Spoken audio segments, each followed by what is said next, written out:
కాంగ్రెస్ ఏం చెప్పింది ఒకసారి యాద్ చేసుకోండి. కేసీఆర్ 10,000 ఇస్తుండు, మేము 15,000 ఇస్తాం. 10,000 ఇస్తుండు కేసీఆర్, మేము 15,000 ఇస్తాం. కేసీఆర్ 2 పంటలకు ఇస్తుండు రైతు బంధు, మేము 3 పంటలకు ఇస్తాం. కేసీఆర్ 2 పంటలకే ఇస్తుండు, మేము 3వ పంటకు కూడా ఇస్తాం. కేసీఆర్ భూమి ఉన్నోళ్ళకే ఇస్తున్నాడు, మేము కౌలు చేసుకున్నటోళ్ళకు కూడా మేము రైతు బంధు ఇస్తాం. రైతు కూలీలకు నెలకు 1,000 రూపాయలు ఇస్తాం. నేను ఒక్కటే అడుగుతున్నా, మొన్న వచ్చిండు ముఖ్యమంత్రి రేవంత్ రెడ్డి బోతు నియోజకవర్గానికి. అనిల్ జాదవ్ గారు అదే వేదిక మీద ఉన్నాడు.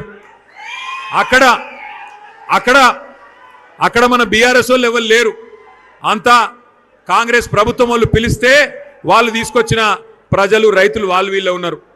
ముఖ్యమంత్రి రేవంత్ రెడ్డి గారు వచ్చి బోత్ శాసనసభ్యుడు అనిల్ జాదవ్ అనగానే కిందికెళ్ళి సీటీలు, కిందికెళ్ళి సప్పట్లు మారుమోగిపోయినాయి.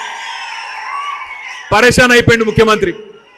నాకు సప్పట్లు కొడతలేరు, అనిల్ జాదవ్కు బాగా కొడుతున్నారు, ఇదెక్కడి కథ అని ముఖ్యమంత్రి పరేషాన్ అయిపోయి ఇక పంచి డైలాగులు కొట్టుడు మొదలు పెట్టిండు.